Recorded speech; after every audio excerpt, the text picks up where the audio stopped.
Bonjour, c'est Pierre Craig qui vous parle. Médecins du Monde, une ONG médicale humanitaire, travaille dans plus de 70 pays dont le Canada et ici même à Montréal. Sa mission, c'est d'assurer et de défendre l'accès à la santé des populations marginalisées.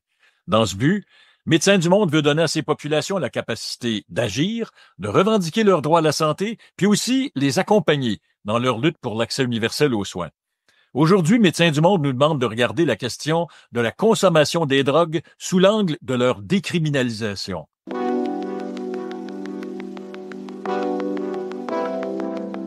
Ça voudrait dire que la possession pour consommation de quelque substance que ce soit ne serait plus considérée comme un crime au Canada. La criminalisation a rendu illégale la vente des drogues. Dans les années 60 et 70, nous aussi, on essayait de façon récréative toutes sortes de substances sans savoir d'où elles venaient.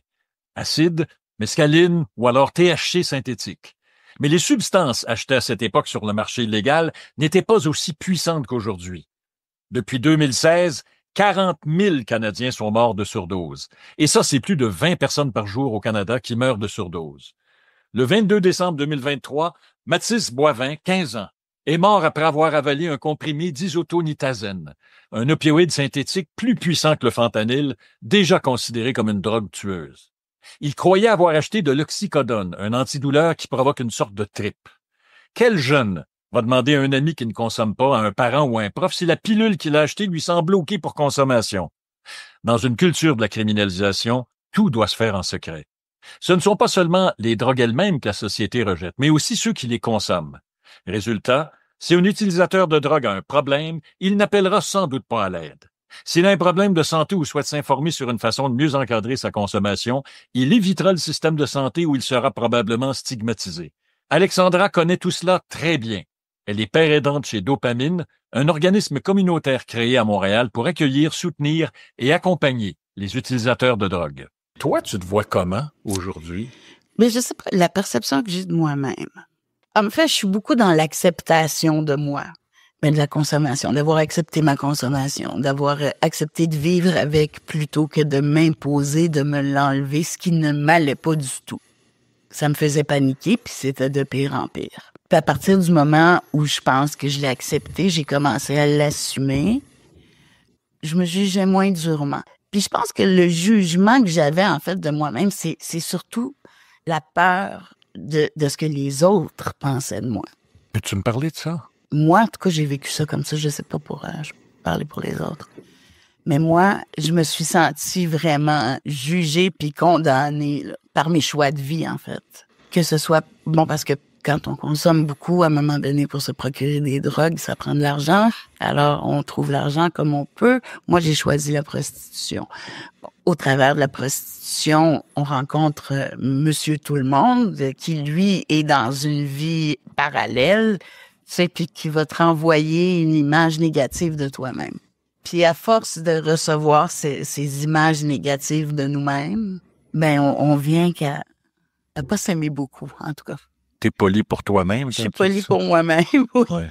C'était un regard difficile que tu portais sur toi, oui, moi. Je t'entends bien, là. Oui, en fait, c'était ça le plus lourd, hein. À partir du moment où j'ai commencé à me défaire de ça, à m'accepter, puis à essayer de me comprendre là-dedans, puis de faire des démarches aussi, là, je veux dire, tu sais, j'ai vu un thérapeute, j'ai vu un psychologue, j'ai fait un travail sur moi aussi, parallèlement à ça. J'ai arrêté de me regarder comme un problème, de me voir comme un problème, puis plutôt d'embarquer dans une solution. J'avais quand même la chance d'avoir des gens sportifs, Qui me supportaient. Ouais. Alors là, quand on a la chance, quand il y a des mains qui se tendent vers toi... Est-ce que ces mains-là, c'est des mains de Dopamine que tu as fini par accepter? Ah ben, Dopamine était là parce que j'allais chercher du matériel de consommation. C'est comme ça que je les ai connus. Ils ont un site d'injection supervisée. supervisée. Ils ont un site maintenant d'injection supervisée. J'allais là, moi, à l'époque, il n'y avait pas de site d'injection. Au fur et à mesure, ben il y avait des intervenants. Alors, je me suis mis à parler, tu sais, puis à me rapprocher de certains intervenants. Et là, ça a été vraiment un grand support pour moi. Un phare. Quand tu consommes, tu as besoin de services de santé? Oui.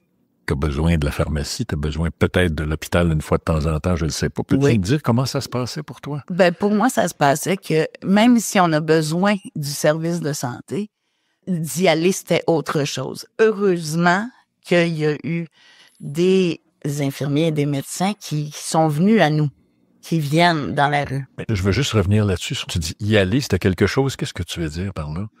Le jugement à l'hôpital.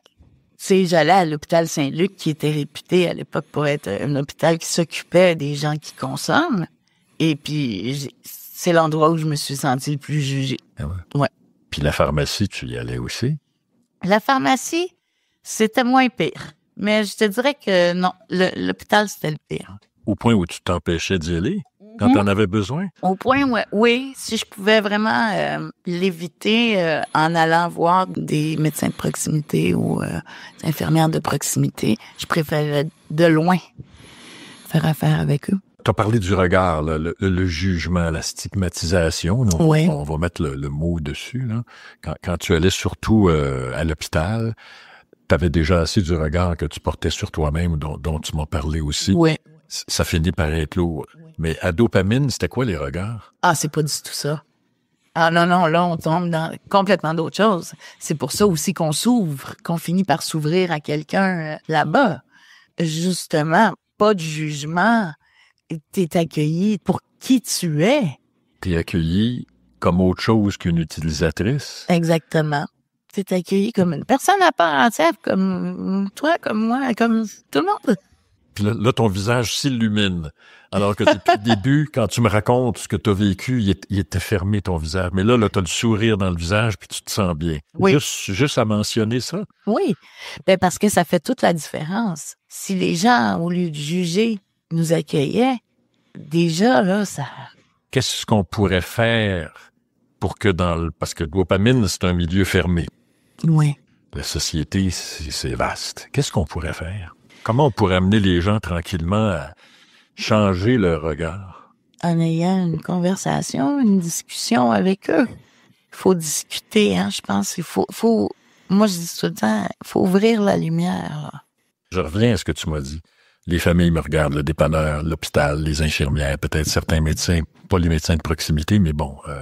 Est-ce que ça pourrait contribuer à changer leur regard si c'était légalisé, décriminalisé, peu importe, mais si c'était accepté, mettons, comme l'alcool oui. ou comme le cannabis? Oui, c'est certain que ça changerait une partie du regard.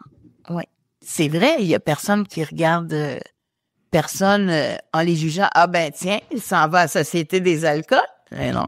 Ça va à la Société des alcools, c'est tout à fait acceptable, normal. Légitime. Tout le monde fait ça, même les bonnes familles qui te regardent. C'est ça. Qui te regardaient. Oui. Même le dépanneur qui te regarde. Oui, exact. Donc, ça a un lien, oui. Qu'est-ce que ça changerait, la décriminalisation? Je pense que ça changerait beaucoup de choses. De décriminaliser, ça veut dire aussi de mettre en lumière ce qui se passe. Ça permet de consommer de façon plus sécuritaire.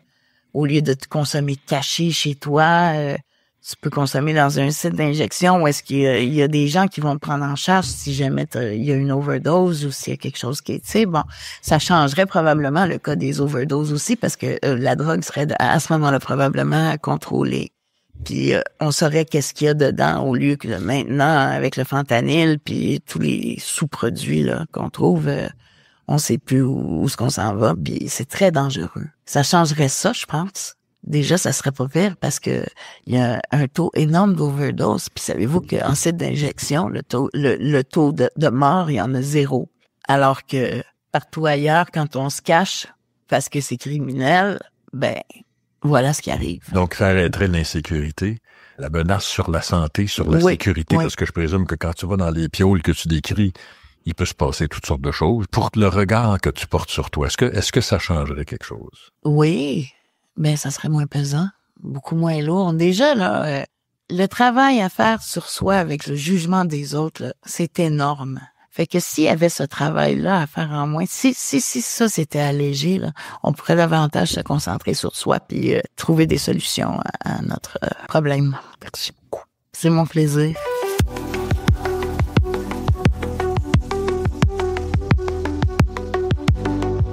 Pour comprendre la culture de la criminalisation des drogues et du rejet de leurs utilisateurs, il faut remonter dans le temps. et parler de l'opium. C'est la mère de toutes les drogues. Saviez-vous qu'en 1840 et 1856, les Anglais et les Français, entre autres, ont livré à la Chine ce qu'on a appelé les guerres de l'opium? L'empereur de Chine avait interdit l'usage de l'opium à son peuple, mais comme c'était extrêmement payant, les marchands britanniques et français en faisaient le commerce avec des contrebandiers chinois. Quand des bateaux anglais et français ont été saisis ou détruits par les autorités chinoises, ces pays ont déclenché 2 guerres à la Chine pour la forcer à accepter leur opium et ils ont gagné ces guerres. Sautons maintenant quelques décennies. Nous sommes dans l'Ouest canadien dans les années 1900. La construction du chemin de fer transcanadien est terminée. Les travailleurs asiatiques, surtout chinois, qui y ont travaillé sont demeurés en Colombie-Britannique. Certains fument de l'opium. Ça détend et soulage les douleurs. La consommation d'opium commence alors à toucher les Blancs. Vous me voyez venir. Vous imaginez à quel point le racisme anti-chinois a joué là-dedans? Il n'était pas question que cette corruption venue d'ailleurs salisse la société blanche. La loi criminalisant l'opium a été adoptée en 1908 et quelques années plus tard, les autres drogues y sont passées. La criminalisation des drogues a-t-elle atteint son but? En 1986, alors que je faisais un reportage sur la drogue à Montréal, je me retrouve comme journaliste dans le bureau du chef du bureau des stupéfiants de la Gendarmerie royale du Canada au Québec. Je m'en souviens très bien. Ce policier m'avait dit ceci. Nous avons perdu la guerre à la drogue et nous l'avons perdue parce que les gens trouvent ça bon. Que faire alors? La décriminalisation des drogues a été essayée à Portland aux États-Unis et ici, en Colombie-Britannique, entre autres. Ces expériences étaient mal encadrées, elles n'ont pas donné les résultats attendus et on a recriminalisé. Le Portugal, par contre, est un exemple de décriminalisation qui a bien fonctionné. Dans les années 90, 1% des Portugais étaient accros à l'héroïne. Toutes les classes sociales étaient touchées. En 2001, le Portugal a décriminalisé et encadré la consommation. Bien qu'imparfaits, les résultats ont été probants. Au Québec, les procureurs de la Couronne ne déposent plus d'accusations pour possession. Ça s'est fait sans annonce officielle. La société canadienne est-elle prête à éliminer officiellement de ses lois le crime de possession de drogue qui pourrait mener à un changement de culture? David Martin-Milot enseigne la médecine à l'Université de Sherbrooke et est un expert et un chercheur reconnu en matière de drogue. Il est aussi président du conseil d'administration de Médecins du Monde. Martin Pagé est directeur général de Dopamine, l'organisme communautaire dont je vous ai parlé qui soutient et accompagne les utilisateurs de drogue.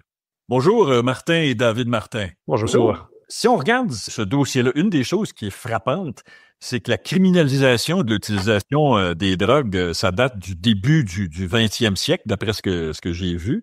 Et ça faisait peur, hein? C'était une peine maximale de 7 ans de pénitencier pour usage de drogue.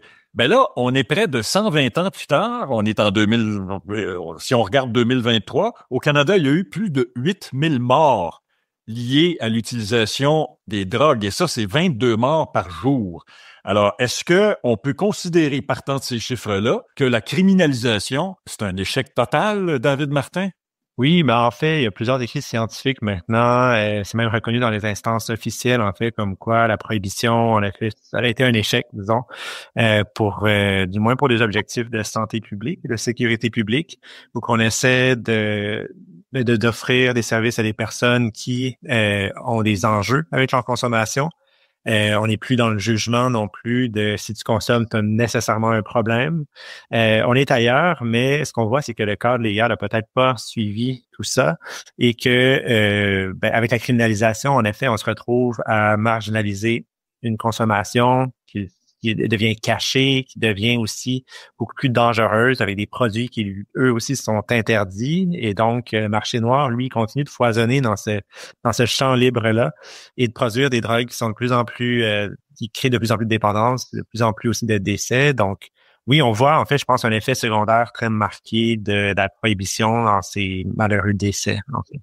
Oui, vas-y, Martin. Maintenant, à mettre la table, puis à commencer par la prohibition, il faut le savoir aussi que non seulement la prohibition n'a pas répondu à aucun objectif de départ, hein, qui était de maintenir un taux de consommateurs, de diminuer les gens, la consommation chez les gens, tout ça. Donc, c'est évidemment un échec sur toute la ligne, mais surtout, c'était basé sur du raciste. Clairement, et ça aussi, c'est clairement documenté, puisqu'il venait tenter ces lois-là venaient de tenter de contrôler certaines communautés. On parle des communautés autochtones, des communautés mexicaines et des communautés asiatiques, entre autres. Et il faut se rappeler, c'est sous Mackenzie King qu'il y a eu les déclarations là de prohibition au Canada aussi, là. Et puis ces lois-là se voulaient également pour contrôler des communautés aussi. Donc, oui, au niveau de santé publique, ça répondait à aucun objectif, mais non seulement ça, c'est que ça a contribué à attiser ou à stigmatiser déjà à l'époque des communautés qui étaient ciblées. Hein. On parle de cannabis avec les communautés mexicaines, on parle d'opium avec les communautés asiatiques. Donc, il y a quelque chose là et moi j'aime ça qu'on en parle parce qu'il faut parler des fondements de la prohibition pour pouvoir essayer de s'en sortir finalement là, tu sais. Écoute, c'est ça. La base de tout ça, c'est une espèce de morale puritaine et du racisme. Et tu as tout à fait raison, Martin, de le dire, parce que c'est parfaitement documenté quand on se prend la peine de regarder un petit peu l'origine de la criminalisation. Tous les deux, vous insistez, quand je vous pose cette question-là, sur la marginalisation. Donc, la criminalisation, c'est un échec total en matière de santé publique, mais ça a créé un effet extrêmement pervers, qui est d'augmenter la crise de santé publique en créant vous le dites, une marginalisation, une stigmatisation des gens qui consomment, David Martin. Oui, exactement. Puis on peut peut-être même penser, pendant la COVID, la pandémie, on a eu à fermer les frontières, on a eu à utiliser des leviers légaux plus féroces, disons. Puis qu'est-ce qui s'est passé à ce moment-là? Ben, il y a eu une augmentation, il y a une exacerbation de la crise de surdose aussi.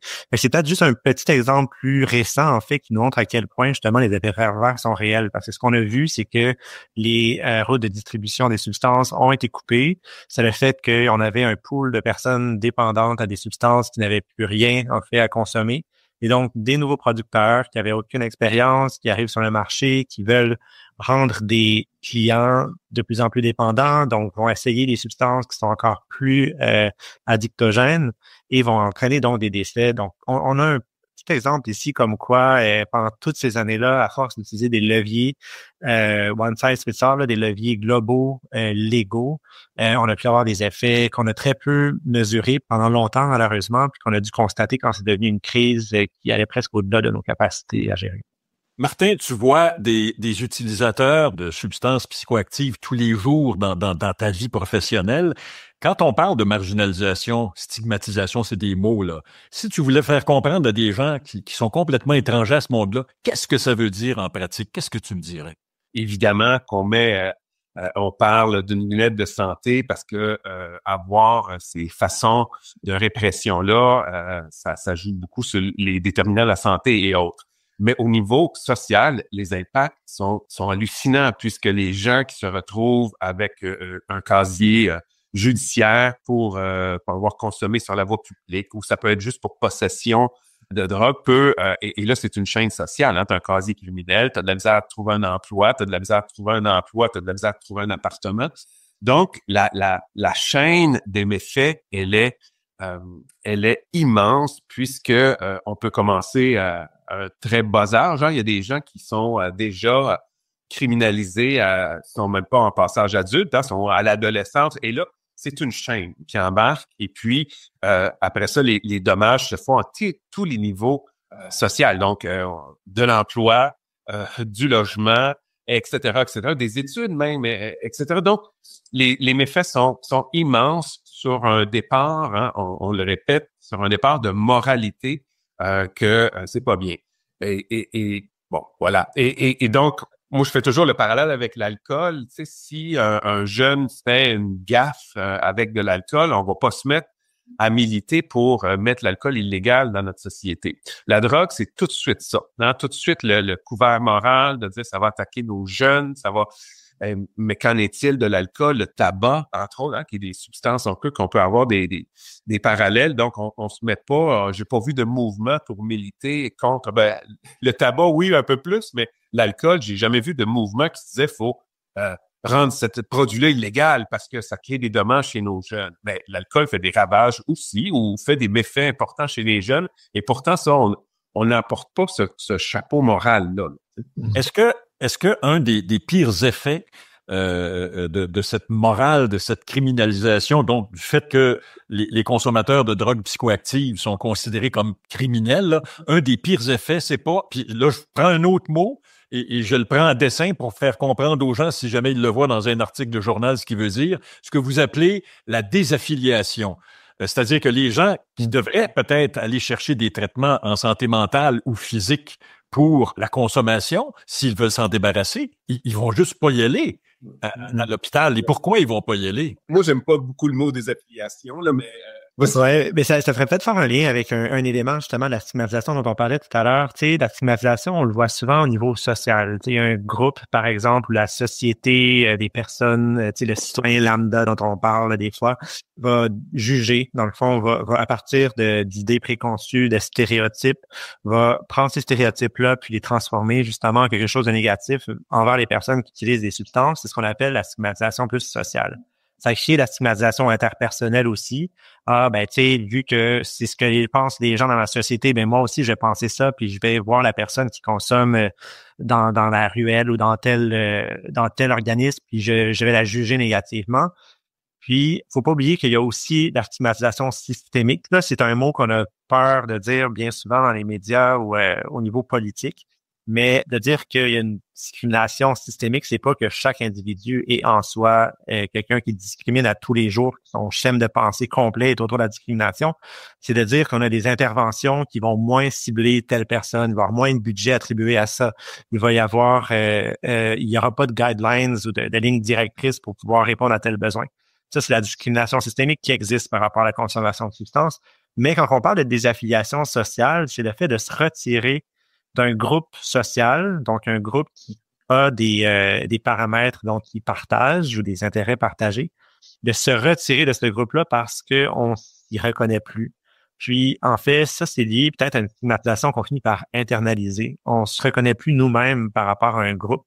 Puis ça, c'est une solitude qui est sans nom, qui est absolument effroyable parce que ces personnes-là sont tellement loin de toute main tendue, de tout service qu'on peut donner aussi près de proximité avec des personnes qui ont l'expérience de vécu similaire à leur.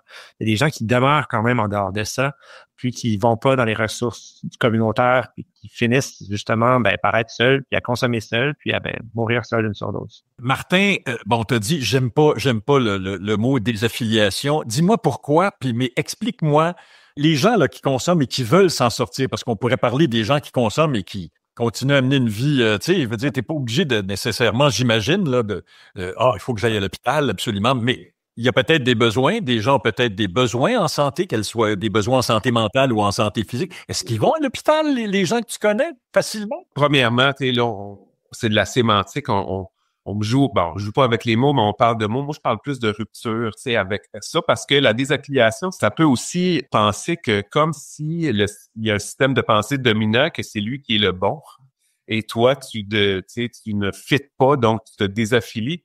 Moi, je parle plutôt de rupture, parce qu'à un moment donné, quand la stigmatisation, la marginalisation t'est imposée finalement parce qu'on te dit que tu es différent puis que tu fais les choses possiblement pas correctement ou tu consommes pas les bonnes substances. Moi, je le répète, là, parce que si des gens, on ferait le même débat, l'alcool, depuis quand on nomme qu'on prend quelques verres de vin la fin de semaine et l'image que les gens ont de moi, tu sais, Pierre, si je te demande, tu ne changeras pas ton image nécessairement de moi si je te dis que j'aime le bon vin, tu sais.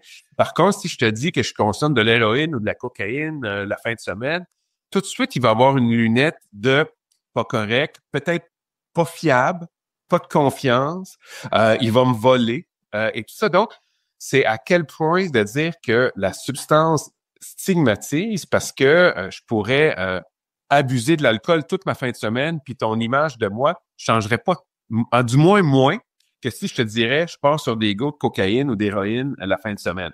Donc, je parle de rupture parce que il y a quelque chose là-dedans de... L'idée, c'est pas... Tu sais, on parle beaucoup de réaffiliation, mais réaffiliation à quoi, tu sais? Dans le fond, tu sais. Donc, l'idée, c'est de créer des mouvements où les gens peuvent être des personnes à part entière, des citoyens à part entière, que tu n'es pas un demi-citoyen parce que tu as une dépendance depuis 10 ans dans ta communauté ou je sais pas trop, là, tu as un usage qui est plus difficile pendant de nombreuses années. Je reviens à ta question, par contre, sur les... Excuse-moi, j'ai dérouté un petit peu. sais, David Martin en parlait, la stigmatisation aussi plus systémique ou plus du réseau. Tu sais, moi, je tiens à le préciser, il y a du monde extraordinaire dans notre réseau de santé, là. Tu sais, c'est des humains extraordinaires à tous les niveaux.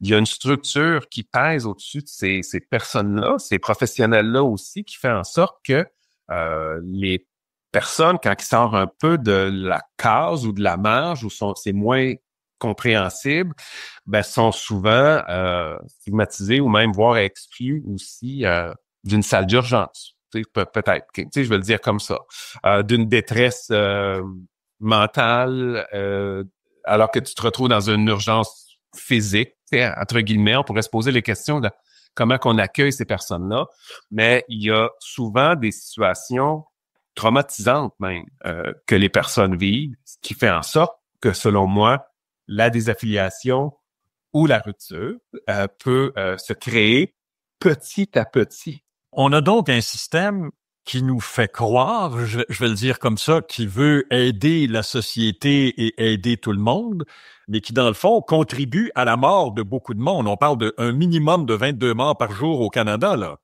8 000 par année, là. C'est pas rien, là. Alors, est-ce qu'on est dans un système qui contribue assez directement, finalement, à la mort de gens? Et si je le dis, c'est parce qu'en réaction à ce que Doug Ford fait en Ontario, fermer les centres d'injection supervisés, il y a un criminologue de la région d'Ottawa, je pense, qui a dit « Monsieur Ford va avoir du sang sur les mains ». Est-ce que c'est votre vision, David Martin? Est-ce que c'est un peu ta vision? Ben, c'est certain que si on extrapole, on pourrait aller jusque-là. C'est juste que en même temps, quand on fait ça, on se trouve à ne plus mettre ou enlever, en fait, une autonomie d'action à tous les gens qui pourraient faire une différence et activer les bons leviers. Quand on parle de système, on parle plus de levier juridique, on pourrait faire telle alternative à la judiciarisation. On parle plus de décision de gestion du système de santé ou qu'on pourrait peut-être faire les choses différemment, avoir une approche qui est beaucoup plus basée sur les besoins du communautaire plutôt que selon les contraintes de notre système.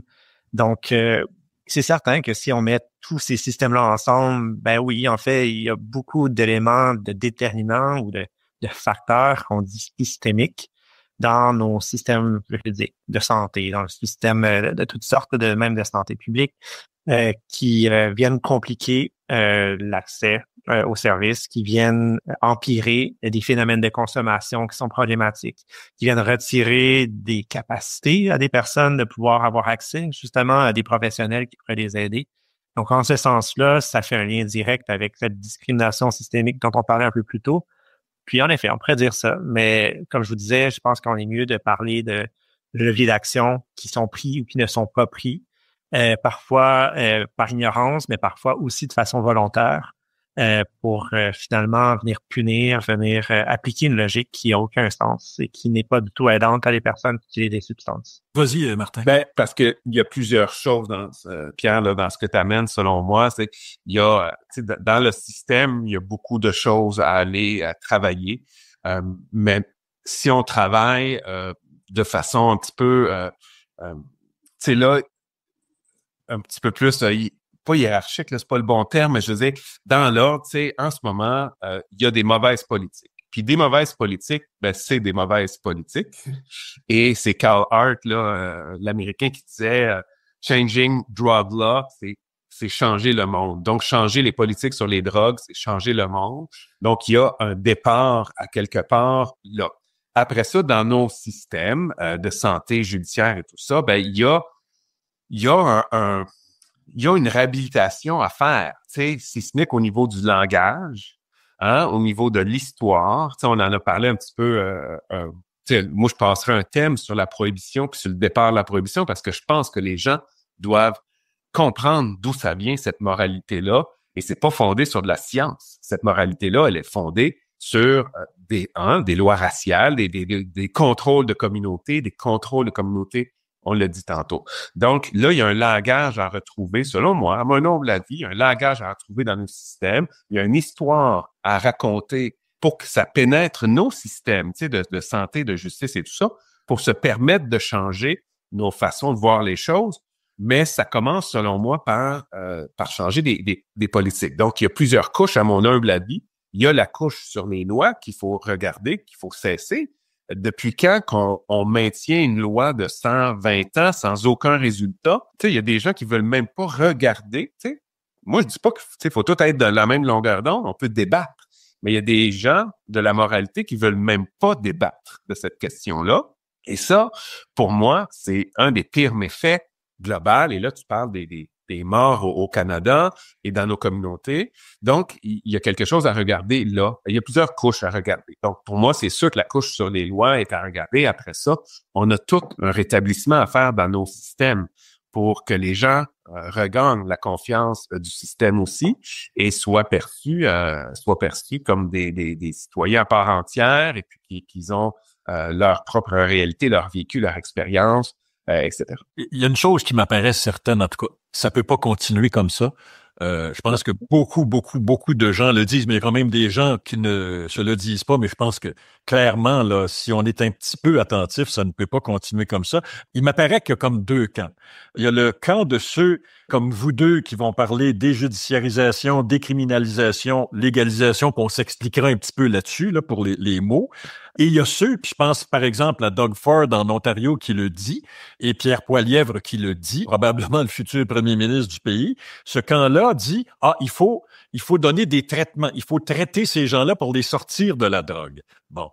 Dans quel camp vous êtes? Enfin, je sais dans quel camp vous êtes, mais David Martin, tu es dans le camp de ceux qui veulent faire beaucoup plus, qui veulent changer la culture finalement vis-à-vis de l'utilisation des substances. En fait, ce que je trouve dommage, c'est qu'on en fasse des camps, justement, parce qu'on a besoin de traitements. On a besoin de traitements qui sont plus adaptés. Il y a des personnes qui, en effet, elles-mêmes constatent quels sont des enjeux de consommation de substances qui, en effet, sont addictives, puis qui ont besoin de traitements qui sont adaptés, où il y a de la place, qui vont pouvoir les recevoir d'une façon non jugeante. Donc, oui, faut pas non plus rejeter ça totalement, mais ce qui est dommageable dans ce discours-là, c'est qu'on dit qu'on a besoin de traitements, pas de penser au reste. Comme si on pouvait planter un arbre sans penser aux racines, comme si on pouvait bâtir une maison sans avoir des bases. Puis pour moi, l'une des alternatives à la prohibition, c'est cette base-là qui est tellement nécessaire à construire, qui ensuite va donner des effets beaucoup plus importants au traitement, aux interventions aussi de prévention, de réduction des méfaits, etc. Parce qu'en ce moment, dans un cadre de prohibition, en ce moment, par exemple, on a besoin d'exemption à la loi canadienne pour pouvoir développer certains services qui sont absolument nécessaires pour aider les gens à prévenir des surdoses. On parle d'appareils d'analyse de substances, on parle de services de consommation supervisés. Ces services-là sont nécessaires, sont efficaces, on les connaît. Mais on a besoin d'une exception à la loi fédérale parce que la loi fédérale ne permet pas d'avoir ça. Il faut que les gens exceptionnellement puissent avoir des substances sur eux ou qu'on le reconnaisse du moins dans la loi pour pouvoir vraiment les traiter. Mais c'est beaucoup de processus, c'est lourd, c'est long, ça freine le développement de tels services. Puis, avec un changement d'idéologie au pouvoir canadien, la personne pourrait très bien dire, moi, sais-tu quoi, les exemptions, je crois pas en ça. Des centaines et des centaines d'interventions qui tomberaient du jour au lendemain au Canada. Est-ce que c'est vraiment ça qu'on veut alors qu'on sait que ces services-là sont utilisés pour une différence énorme dans la vie des gens? Puis les gens, pas juste les consommateurs, mais les gens aussi qui ne consomment pas ou qui ne consomment pas des substances qui sont discriminées. Donc, on parle de drogues comme l'alcool, par exemple. Ça fait une différence. Donc, il faut absolument se pencher sur ces racines-là de nos interventions plus précises, que sont la décriminalisation, la déjudiciarisation, la légalisation. Écoute, je veux juste faire une petite parenthèse avant de te passer la parole, Martin, parce que David Martin vient de dire de drogue comme l'alcool. Dans l'esprit de la plupart des gens qui nous écoutent, et même dans le mien, si je réfléchis pas à tout ce que j'ai appris grâce à vous deux et à d'autres, alcool n'égale pas drogue. Drogue, c'est héroïne, cocaïne, fentanyl, c'est ces choses-là. Mais l'alcool, c'est une drogue comme les autres aussi. Bon, fin de ma parenthèse. On y reviendra. Et peut-être David Martin, il est plus précis sur les chiffres que moi là-dessus, mais de mémoire, l'alcool, c'est celle qui entraîne le plus de méfaits sociétal, individuels et collectifs, parce qu'un méfait, on le calcule sur le méfait que ça a sur la personne en soi et sur la société. Mais alors, si on met tout ensemble ce que l'alcool crée, ça fait certains disaient à l'époque que l'alcool crée plus de méfaits que toutes les drogues combinées ensemble dans une société. Moi, j'aimerais juste, ta question, elle est super bonne dans le sens où, puis David Martin l'a parlé aussi, moi, regarde tout ce qui se passe dans les campagnes de peur en ce moment, comme s'il faut opposer la réduction des méfaits au traitement. La réduction des méfaits ne s'est jamais positionnée comme quelque chose qui était pas en phase avec le traitement. On est en phase avec les droits humains. Et ça signifie donc aussi d'offrir une palette de services et en lien avec les besoins nommés par les personnes, etc. Donc, c'est hallucinant qu'on nous met en opposition ou en tension, je veux dire, avec le continuum traitement, alors que ça n'a jamais été quelque chose loin de la réduction des méfaits, d'offrir une palette de services de traitement, une gamme de professionnels et l'entretien de ces politiques-là, donc qui entretiennent une espèce de dichotomie ou d'opposition, ça fait beaucoup plus de tort dans la compréhension sociale. Et donc, c'est des campagnes de peur, finalement. Et là, on est rendu qu'on nous met en tension comme si le traitement était exclu des offres de réduction des méfaits dans les communautés. C'est hallucinant. C'est de la désinformation pure. Écoute, je veux juste revenir là-dessus, là, parce que je réagis, je suis le journaliste, j'en ai appris un petit bout, mais je suis aussi le gars, le citoyen, qui réagit avec toute la morale de sa société, celle qu'on dénonce un petit peu dans cette entrevue-là. On compare l'alcool, on dit l'alcool c'est une drogue et les drogues autres que le cannabis, ce sont des drogues. Donc, ce serait égal. Mais dans l'esprit des gens qui nous écoutent, et je reviens à ce que tu disais tantôt, Martin, si tu sais que je consomme de l'héroïne, je te ferai pas confiance, etc., etc. Dans l'esprit des gens qui nous écoutent, la grande différence, c'est exactement ce que tu disais. Ceux qui consomment des drogues, au sens où on l'entend dans la société, qui sont autres que l'alcool, c'est grave. Il y a de la criminalité, il y a de la prostitution, il y a tout un ensemble de choses qu'on rejette, que les gens associent à ça. Comment? Parce que ce que je me disais dans ma petite tête de journaliste, c'est le jour, là, où on va considérer la consommation de drogue, comment on considère la consommation de cette autre drogue qui s'appelle l'alcool, la société aura fait un pas gigantesque, je présume. David Martin. Oui, mais je pourrais peut-être revenir à ce que Martin comptait un peu plus tôt dans l'entretien. En fait, la prohibition est basée sur des approches, oui, absolument racistes, mais aussi basée sur un rejet de la science. Dans le sens où que Nixon, aux États-Unis, quand il a commencé la guerre aux drogues, la War on Drugs, il y avait une commission qui avait demandé, qui montrait que le cannabis, finalement, c'est peut-être une commission scientifique, objective, etc. Il avait répété aussi celle qui avait été faite aux États-Unis, au Royaume-Uni, avec le même constat. La prohibition, c'est pas la bonne approche. Puis là, c'était par rapport au cannabis particulièrement, mais avec une réflexion sur les autres substances aussi. C'est pas la bonne approche. Il faut peut-être décriminaliser, il faut peut-être voir d'autres approches. Puis la réaction, en fait, de Nixon a été, la science dit pas ce que moi je veux, je rejette et je commence une guerre aux drogues. Puis c'est quoi la guerre aux drogues? En fait, c'est une guerre c'est à partir des discours, à partir des mots, à partir des idées culturelles qui viennent s'insérer dans nos sociétés. Puis c'est pour ça que c'est tellement difficile de s'en défaire parce que notre société en soi discrimine de par le simple fait qu'elle est alimentée par des mauvaises informations. Mais selon moi, un des effets majeurs de ça, c'est un changement de paradigme, un changement de s'habituer à une autre façon de comprendre les choses, de voir les choses, considérer les drogues, dont l'alcool, dont le cannabis, dont celles qui sont actuellement illégales, pour ensuite, petit à petit, changer les perspectives, les opinions, les représentations sociales qu'on se fait des substances et des usagers, et finalement avoir une personne humaine qui décide ou non de consommer telle substance qui, oui, a des risques ou n'en a pas. Puis selon les risques, on va avoir un encadrement qui va être différent. On va pas commencer à vendre la cocaïne au dépanneur. On va avoir un système qui va être totalement différent si on légalise. Mais tout ça prend une prise de conscience sociale. Ça prend un arrêt à notre discrimination, à nos jugements. Puis selon moi, en fait, une des grandes victoires qu'on pourrait avoir qui serait plus atteignable avec un changement de perspective plutôt que la prohibition, ce serait ça. Et moi, je veux pas qu'on non plus qu'on démonise l'alcool non plus, parce que on viendrait, c'est juste l'idée pour la conversation qu'on fait des parallèles, parce que l'idée, c'est qu'il faut pas non plus stigmatiser toutes les substances. L'idée d'une régulation, finalement, là, faut que ce soit basé aussi sur de la science. Puis en écoutant, on peut penser, on parle beaucoup de la comparaison de l'alcool, mais tu sais, je veux juste faire le parallèle aussi, par exemple, avec le tabagisme. Le tabagisme, c'est une substance qui est légale, et on la stigmatise énormément. On stigmatise les fumeurs. J'ai jamais vu des campagnes de peur aussi fortes que le tabagisme. Et on peut se poser la question, j'ai vu des affaires dernièrement là, que les populations plus jeunes recommencent peut-être à fumer et tout ça.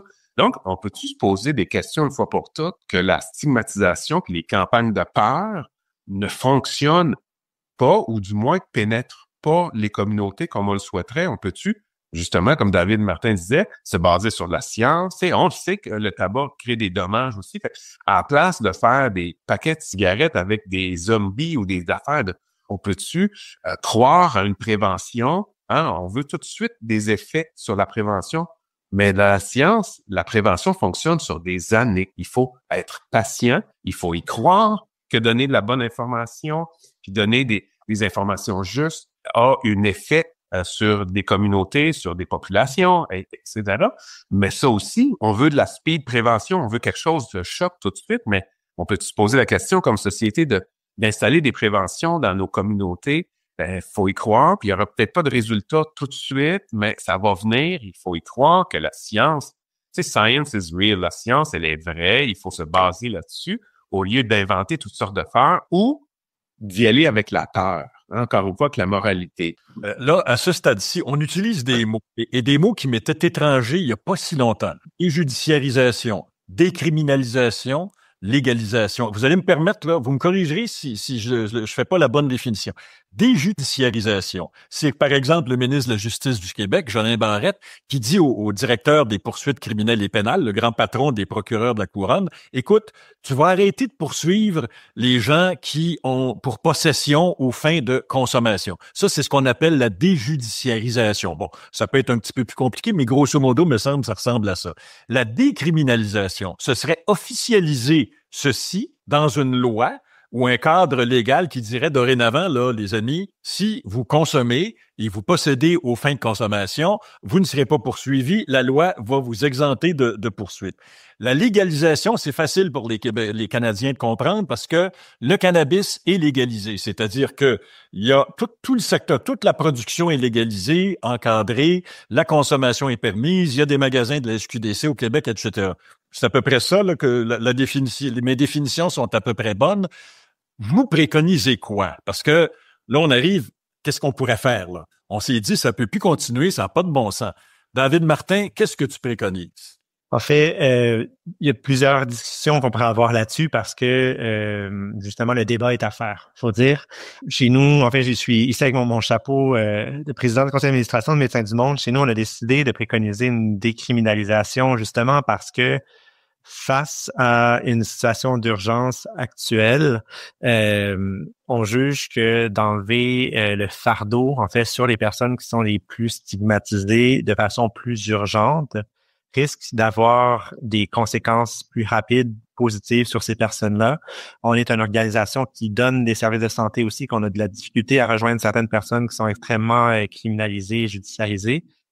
Donc, en tant qu'organisation, en fait, c'est le positionnement qu'on a. Ensuite, si on pense à, par exemple, la crise de contamination des drogues actuelles qui tuent beaucoup de gens, c'est un enjeu dans l'approvisionnement. C'est des substances qui sont contaminées, qui circulent finalement.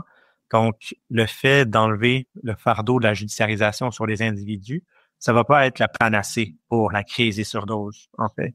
Mais on sait que une légalisation, vous avez pu voir combien de temps ça a pris pour le faire avec le cannabis. Probablement, ça n'arrivera pas demain avec d'autres substances qui causent beaucoup de problèmes.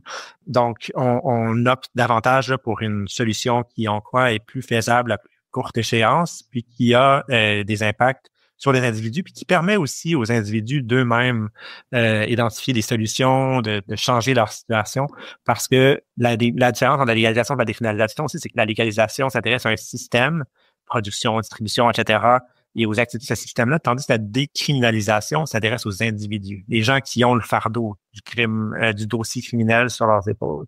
C'est le chemin qui a été suivi en matière de cannabis, c'est-à-dire qu'il y a eu une décriminalisation dans les faits, là. Ça n'a peut-être pas pris la forme d'une loi, mais il y a eu une décriminalisation. Écoutez, je vais vous donner l'exemple de mon père. Mon père était juge à la Cour du Québec et on se parle d'il y a 40 à 50 ans. Papa me racontait, parce que, m'excuse, mais on fumait du pot dans du sol chez nous. Alors papa nous disait, moi, quand il y a des policiers qui m'amènent des jeunes pour possession simple, je leur dis, arrêtez de me faire perdre mon temps, là, out. Il voulait même pas juger ces cas-là. Il disait, amenez-moi peut-être des dealers. Donc, ça a suivi ce chemin-là. Mais Martin, toi, on se parle de ces concepts de déjudiciarisation, décriminalisation et légalisation. Qu'est-ce que tu vois comme... Est-ce que tu es d'accord avec David Martin que la légalisation, c'est un objectif qui est difficilement accessible pour le moment, puis que dans l'urgence de la situation, il faut décriminaliser d'abord? Moi, c'est sûr que notre posture comme organisme de première ligne là, à Dopamine, c'est sûr que tout pas vers une sortie de prohibition est un pas dans le bon sens. Par contre, dans la situation qui est unique au monde, le Canada, les États-Unis, on a une situation avec une crise de drogue contaminée, donc de drogue toxique, qui est unique au monde. Je ne pense pas, et on l'a vu dans l'expérience de l'Ouest, qu'une décriminalisation va venir aider cette crise-là, dans le sens où on a vu les consommateurs, consommatrices de drogue dans les rues de Vancouver qui continuent à se faire judiciariser, mais pour d'autres raisons que la possession simple de drogue. Encore une fois, c'est la chasse aux consommateurs, consommatrices. La morale qui pèse. Donc, c'est sûr, et je rejoins David Martin sur, c'est peut-être plus long, mais ce qu'il faut pousser, c'est de réguler toutes les substances. Et je comprends que c'est un travail qui est d'envergure, mais pour nous, la sortie de la crise actuelle passe à la régulation. Puis là, c'est sûr qu'on peut parler de modèles. Tu as fait une mention de l'SQDC tantôt. Il y a d'autres provinces qui ont fait d'autres modèles pour le cannabis. Là, c'est sûr qu'on s'embarque dans des travaux importants sur, OK, comment qu'on va réguler ce marché-là, etc., etc. C'est des grosses questions. Mais pour nous, pour se sortir des drogues toxiques, des morts par surdose, il faut aller pour le grand chelem, dans le sens que, oui, ça peut être long, mais commençons maintenant, parce que si on y va par étapes, il y a entre guillemets, un temps qui se passe, et tu nous parles, Pierre, de 8 000 morts par année. Pour nous, c'est des gens, c'est pas des statistiques, là, c'est des gens qu'on connaît, qu'on côtoie tous les jours, qui décèdent de cette prohibition violente-là. Donc, c'est sûr que notre plaidoyer, on veut pousser la machine au maximum et on demande une régulation de tous les drogues. Après ça, on peut débattre de comment on le fait. C'est sûr que c'est complexe, puis c'est là que je rejoins David Martin de dire c'est complexe, mais attaquons-nous pour essayer de garder nos communautés en vie. Et pour moi, ça va passer par des substances qui sont moins toxiques. C'est complexe, mais faut se rappeler qu'il faut se sortir de la prohibition. Donc, moi, je le répète, et on va... notre organisme va être un allié à toute sortie de prohibition, sauf que je pense qu'il faut, dans la situation actuelle au Canada, il faut aller de l'avant avec une régulation de toutes les substances. David Martin, merci beaucoup. Merci beaucoup, Pierre. Merci à toi, Pierre. Nous avons vu que le rejet des drogues et de ceux qui les utilisent n'est pas une réalité humaine immuable. C'est une culture construite.